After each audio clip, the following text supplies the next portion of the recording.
Hello, my friend. In this video, I'm going to be doing a case study of a smart link or a music link, whatever you want to call it, that's got me over 1.8 million streams on Spotify so far. I'm going to be diving into the actual music link itself, how I changed the music link over time, as well as the strategies that I use to actually push people to the music link and actually get this pretty cool, awesome result. So with that said, let's jump right into it. And before really diving too far along, I wanted to also mention there is an article version of this. So if you'd like to follow along, or if you simply prefer the written word format, you can simply Google Spotify Streams Case Study Best Friends Club, and you'll get access to this. I'll put a link in the description below as well. There's a lot of images that you might want to zoom in on and take your time looking at. So with that said, let's jump back into it. So, music artists and musicians of all shapes and sizes are constantly bombarded with new tactics, tools, and things that take away their hard-earned cash in exchange for the hope of getting the fans and listeners of their dreams. With the rise of Spotify and social media, a very specific marketing tool that goes by many names has become the latest trend in music marketing. And these, of course, are music links, smart URLs, music URLs, all that kind of crap. Although these are really just ordinary web pages with buttons, limitations with how companies like Spotify and Facebook share data with music artists have made music links like this pretty useful when running Spotify conversion ads to increase stream counts. In this case study, I'm going to show you the music link setup that I used to get over 1.8 million Spotify streams, as well as some other variations that I used that got me less streams as well as more streams than that.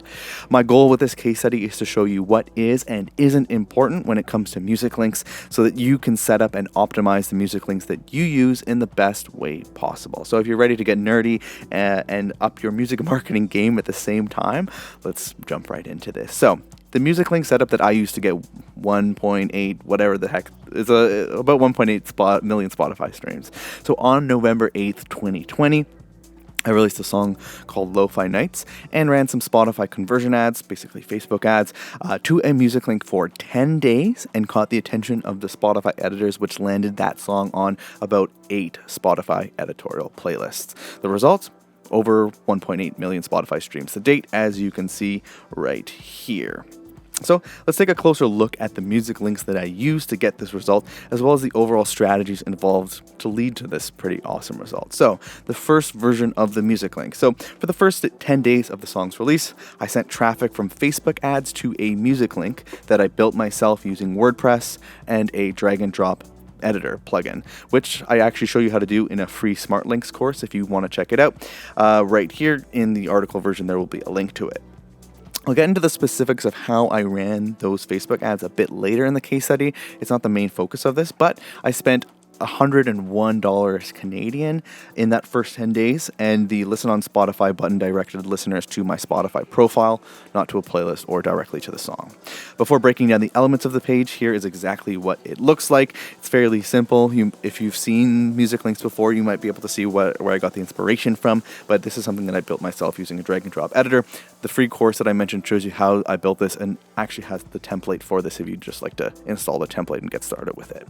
So with that said, it's a pretty simple design. It's not all that flashy, as you can see, and there are some things that worked about it and some things that I think could be improved. So here's what I believe made this music link page a success.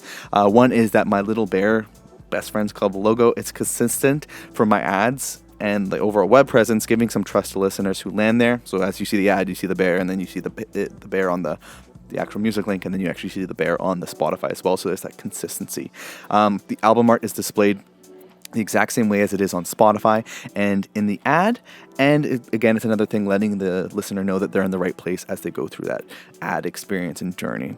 The song and artist name are also clearly displayed just as they are on Spotify and in the ad, and once again letting the listener know that they're in the right place. And the listen on Spotify is very high contrast compared to the rest of the page, making it clear that the listener should click on that big shiny button. So as you can see here, especially when you look at it from like a bit further out, you can see the biggest eye-catching thing is that green button, and I think that's really important when building up music landing pages. In fact, actually, from my experience as a marketer, I was head of marketing at a tech startup in Toronto for about like 6 years, and this is something that I've learned there and applied in that job as well. So with that said, I think there's still some room for improvement with this music link. One is that the Apple Music button is still quite large and can be distracting. The free sample button is subtle, but could be a little bit distracting as well. As you can see here, it's actually really hard to see, but it could be distracting. And then lastly, the social media buttons are pretty subtle, but still could be distracting down here at the bottom as well. So a few days after I landed the editorial placements, I increased my ad budget and modified my music link strategy to account for the larger music royalty payments that I was going to be receiving, which leads us to version 2 of this music link page. So the main changes with the updated version of this music link are that I removed the distracting Apple Music button and changed the Spotify button so that it was pointing to a Spotify playlist that I created instead of directly to the profile. And here's what that looked like. Again, it's just getting a little bit more simple, a little more streamlined. And the reason that I did this are as follows. So one is that I release new songs monthly. I wanted to be able to run the new songs directly to the profile and leave this one going to the playlist for as long as it was making those pretty awesome royalty money. Another reason is that I wanted Spotify to see that this song was getting streams from multiple different sources and not just relying on their editorial playlist. So now it was getting streams from my profile as well as from a playlist of my own instead of just on their editorial playlist. And last, I did want to actually take advantage of this to build up the playlist as an asset so that I could use this to increase the stream counts of my future releases. As I release a new song, I could drop it onto that playlist and it's now an asset in my music career. So next, I want to take a closer look at the Facebook ad spend for the first 10 days and how much I spent promoting the song on that playlist strategy moving beyond that. So the Facebook ad spend, and this is kind of where things get interesting, and I'm going to maybe crush some dreams here, but to date, I've spent about $1,700 Canadian on Facebook ads, with the vast majority of that being on the ad spend to that playlist. As I mentioned, I spent only about $100 Canadian in the first 10 days going directly to profile. There's a screenshot here. You might want to visit the article version to get a closer look at this, but all the data is right here. Of that 1,700 Canadian, I can see that this playlist has earned this song just about 8,000 Spotify streams. And here is a little screenshot of the songs, the amount of streams that song is getting from this playlist from the Spotify for Artists dashboard. So roughly, when you do the math there, that's about 20 cents Canadian per streams, and yikes. So that's very expensive. And obviously the royalty payment is something like 0.0034 cents per stream, not 20 cents. So you might be wondering, do music links work and do ads even work? And the answer to these burning questions is yes for both of them, but not directly. So chasing a traditional ROI or a return on investment directly from music links and Facebook ads, to put it plainly, is so stupid for you to be doing that. The secret to this strategy is to use these tools to build up your data with the Spotify algorithm and in your advertising account so that you can start triggering the Spotify algorithm playlists like Release Radar and Discover Weekly. That's really where the actual streams counts start coming in from. The more that you release music, the more chances you have of triggering that algorithm, and that increased data makes your ads perform better, and ideally, the momentum over time catches the attention of the Spotify editors. In the example is what happened to me here. The thing is, I released almost 20 songs on a monthly basis before making this all happen, and I'm happy to show you the private data I collected over the first 28 days of Lo-Fi Nights release to prove this point. So over here, I have a screenshot of the spreadsheet. I generally, on a new release, I will put in a whole bunch of data on a daily basis as it comes in so that I can kind of track these things and get a better understanding of the Spotify algorithm and be able to make the best choices possible. Right now, I'll do this a little bit less on new releases, but as I'm running ad spend on a track, I will definitely be following it very closely and tracking the data. What I did here is I actually followed this for I think the first 80 to 100 days of the release. I was constantly putting in because I wanted to make sure I really understood how all this stuff kind of works. But as you can see, if you do look at it, it might be easier to see it on the article version, of course, but as you can see, the truth is that this song was really only getting about 15 to 30 streams in the first 10 days before all the editorial playlists came in, just 15 to 30 streams per day. By sending listeners to my profile and using the stream count data in the Spotify for Artists dashboard, I was able to calculate the ads were most likely only getting me about 5 to 15 streams per day. The majority of this song's streams comes from Spotify's editorial and algorithmic playlists and not from my music link or advertising efforts directly. As you can see here, 64% of the overall streams came from editorial, 16% came from the algorithmic, and like 1% came from my Spotify profile and catalog. So that's definitely good to know. So to get an even clearer picture of the true role that music links play in an artist's success, I want to take a look at some music link setups that I used for some of my other releases to give you some more perspective. So starting off with one, a music link setup that got me 17,000 Spotify streams. so far at least. On June 28th, 2020, I released a song called Lilo and ran Spotify conversion ads to a music link for the first 27 days of that song's release. To the date, it has over 17,000 streams on Spotify, as you can see right here.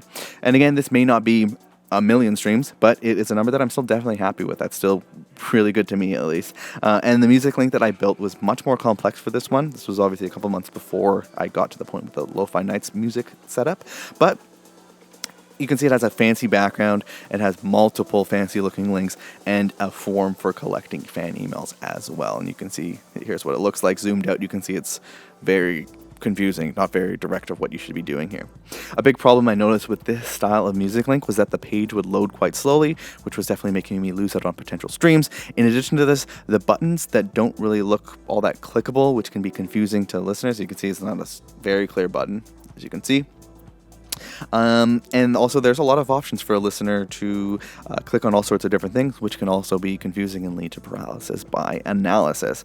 Next, before looking at a music link that actually did better than the first song I showed you, so better than 1.8 million streams, let's take a look at another example that did not perform as well. So this is one that got just over 10,000 Spotify streams. On August 30th, 2020, I released a song called Cubico and ran Spotify conversion ads to a music link for the first 18 days of that song's release. As you can see here, it's just over 10,000 streams or whatever it is. Again, not a million streams, even less than the song I just showed you, but still something I'm still quite proud of. However, when taking a look at the music link that I created for the song, I think the issue becomes a lot more apparent here, and we'll see if you can catch this as well. But once again, this music link has a fancy background that hurt the website's load times. However, the bigger issue is the distracting elements. There are two big and bright buttons on this music link, making it really hard for the listener to know which one they should choose. There's a big green and the big red. And this is ultimately, kind of, as I mentioned, a phenomenon known as paralysis by analysis, which you can learn more about in my guide on music landing pages, where I show you how to optimize your music links. But essentially what it is when a human being is presented with too many options, there's a high chance that they'll just take no action at all and just move on. So for now, let's move on and take a look at the music link setup that I used to crack the 2 million stream mark. So here is the music link setup that I used to get 2.1 million streams on Spotify. So on January 7th, a couple months later, I released a song. A couple months later from the Lo-Fi Nights song, I released a song called Waited and ran Spotify conversion ads to this music link for the first 18 days of that song's release. To date, the song has over 2.1 million streams on Spotify, which obviously I'm pretty happy about that. But being just a few months after the success that I had reached with Lo-Fi Nights, I applied the lessons that I learned with really simplifying my music link designs for this song's link. And you can have a look at it here, and this is as stripped back as it's gonna get. Like no background at all. There are some social media links, but really like the main thing you can see is like big green button, right? So it's super simple with almost no distractions and a very clear focus on one action that I wanted potential listeners to take, which was clearly to press that dang Spotify button. In addition to this, I found that not only does this simple design just perform better, but it's also a lot easier for me to duplicate this and just swap out the name and the album art when it comes to preparing the upcoming release, which is also really important to me when you are releasing songs as frequently as that on a monthly basis. It's important to be able to really streamline your process, and this also helps that. So it's kind of two birds, one stone. But again, is it really the music link design here that helped me reach these results, or is there something at play here? Sure, I am also using Facebook ads to bring people to this music link page, but I've also already shown you that the amount of streams that come directly from Facebook ads and music link pages really is not that much. So the truth about smart links for music marketing. Here we go, the good stuff. So the main thing that has been missing in this analysis of these music link pages are twofold. One is the actual music behind the music link, what it actually sounds like. And two is the momentum that I've built from release to release. Do you think that if I dropped that weighted track with that beautiful, perfect music link and even ran the exact same Facebook ads as a brand new artist, that song would pass 2 million streams? Maybe, but probably not. I had released about 20 songs before that. Quite a few of them triggered the Spotify algorithm to give me a boost from release radar playlists. I had also released another song in between Lo-Fi Nights and Waited that also landed on editorial playlists called Knitting, and I think that one hit about 500,000 Spotify streams. So I've continued to use this music link. Simple music link design to help me on even newer releases than that to get also decent results, like 30,000 streams, 35,000 streams, over 80,000 streams, 70,000 streams as well. However, that music link design same one has also landed me results like this. So I released a song called Marlin that hasn't cracked 3,000 Spotify streams. So Marlin is a cool song, something I'm proud of, but it is a different genre than that of what I usually make, and clearly my audience wasn't too crazy about it. So here's the thing. The momentum that you've built up as an artist matters, and the music behind your music links matter even more. Ultimately, music links and Facebook ads are just tools that you can use to try to tip the scales in your favor and get your music in front of a few potential fans. How positively or negatively that they engage with that music determines how well your ads perform and whether or not you get a boost from the Spotify algorithm, which again will determine if you're going to get a boost from the Spotify editors as well. This means that at the end of the day, the decision of whether or not your song is a hit or not and is destined to get billions of streams or just a couple hundred is in the hands of the fans. No fancy music link or perfectly optimized Facebook ad can change that, which is kind of beautiful in a way. So again, I think really the main takeaway here is that you're going to want to focus on simple music links. Don't get too bogged down on making them look super crazy and pretty and getting too caught up in that stuff. Focus on simplicity and focus on releasing music consistently on a consistent basis. I recommend doing every 28 days, so basically once per month. That way you can take advantage of the release radar cycle of things, and I do talk about that in a video. About the Spotify algorithm hack, which is basically this overall strategy kind of explained here. So don't get too bogged down on music links. Don't get too bogged down on Facebook ads. The idea is to drive some meaningful traffic over to Spotify. People that are actually going to engage with your music in a positive way to start getting the algorithm going for you, building that momentum. That momentum is then going to lead to the Spotify editors paying attention to what you're doing, particularly if you're also building momentum, not just in terms of your stream counts going up and catching the algorithm more, but if you're also releasing music on a more consistent basis every single month. Spotify editors at a point in time are going to have to see it and be like, okay, this guy keeps releasing music, or this girl keeps releasing music, and I can see that the results are getting up and the Spotify algorithm's triggering it, so I know that something's good happening. I think I'm actually going to finally pay attention and see what's going on. And then from there, honestly, my experience is that Spotify seems like a club.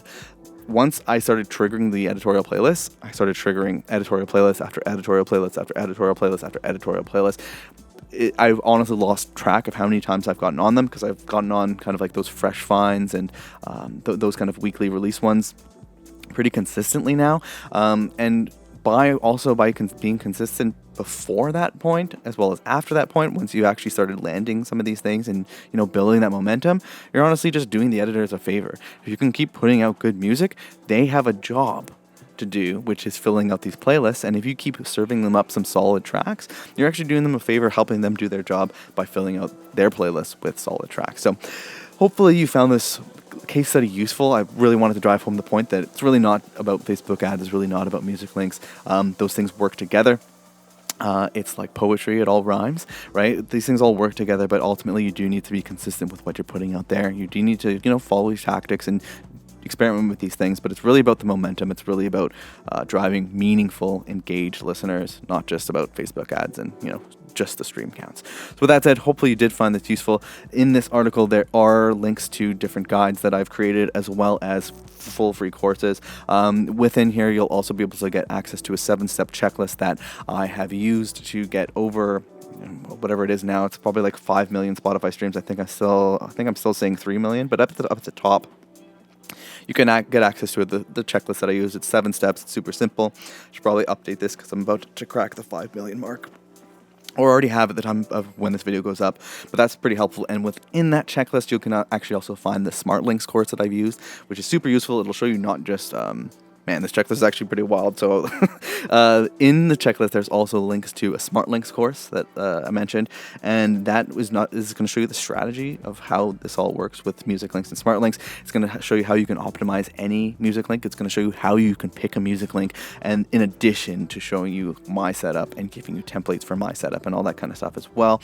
In there's also a beginner's guide to Facebook ads for Spotify success. It's going to show you how to set up your Facebook ads correctly. It's going to show you how to actually run your first Spotify conversion ad and get started with all this stuff. All that's in that checklist. So that's easily the best way I could help you, is by you checking out that checklist. So other than that, hopefully you found this video useful. If you did, like and subscribe and all that good stuff. Best of luck on setting everything up in terms of your music links and your Facebook ads and all that stuff. Good luck in your next release, and I'll see you in the next video, my friend. Have a good one.